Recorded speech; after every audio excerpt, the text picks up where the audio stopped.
کسی باغ میں ایک کبوتر نے اپنا آشیانہ بنایا ہوا تھا جس میں وہ دن بھر اپنے بچوں کو دانہ چگاتا تھا۔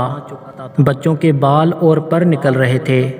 ایک دن کبوتر دانہ چونچ میں دبائے باہر سے آیا تو سارے بچوں نے انہیں تشویش سے بتایا کہ اب ہمارے آشیانے کی بربادی کا وقت آ گیا ہے۔ آج باغ کا مالک اپنے بیٹے سے کہہ رہا تھا، پھل توڑنے کا زمانہ آ گیا ہے۔ کل میں اپنے دوستوں کو ساتھ لاؤں گا اور ان سے پھل توڑنے کا کام لوں گا۔ خود میں اپنے بازو کی خرابی کی وجہ سے یہ کام نہ کر سکوں گا۔ کبوتر نے اپنے بچوں کو تسلی دیتے ہوئے کہا، باغ کا مالک کل اپنے دوستوں کے ساتھ نہیں آئے گا، فکر کرنے کی کوئی بات نہیں۔ اور حقیقتاً ایسا ہی ہوا۔ باغ کا مالک دوسرے روز اپنے دوستوں کے ہمراہ پھل توڑنے نہ آیا۔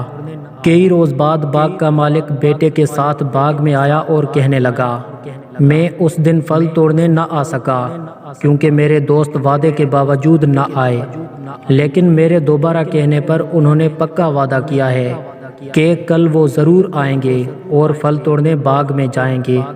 کبوتر نے یہ بات بچوں کی زبانی سن کر کہا، گھبراؤ نہیں، باغ کا مالک اب بھی پھل توڑنے نہیں آئے گا، یہ کل بھی گزر جائے گی۔ اسی طرح دوسرا روز بھی گزر گیا اور باغ کا مالک اور اس کے دوست باغ نہ آئے۔ آخر ایک روز باغ کا مالک اپنے بیٹے کے ساتھ پھر باغ میں آیا اور بولا، میرے دوست تو بس نام کے دوست ہیں، ہر بار وعدہ کر کے ٹال مٹول کرتے ہیں اور نہیں آتے۔ اب میں نے فیصلہ کیا ہے کہ ان پر بھروسہ کرنے کے بجائے اپنا کام میں خود کروں گا اور کل باغ سے پھل توڑوں گا۔ کبوتر نے یہ بات سن کر پریشانی سے کہا، بچوں، اب ہمیں اپنا ٹھکانہ کہیں اور تلاش کرنا چاہیے۔ باغ کا مالک کل یہاں ضرور آئے گا کیونکہ اس نے دوسروں پر بھروسہ کرنا چھوڑ دیا ہے۔ حاصل کلام: دوسروں پر بھروسہ ہمیشہ نقصان کا باعث بنتا ہے، اپنا کام خود کرنا چاہیے۔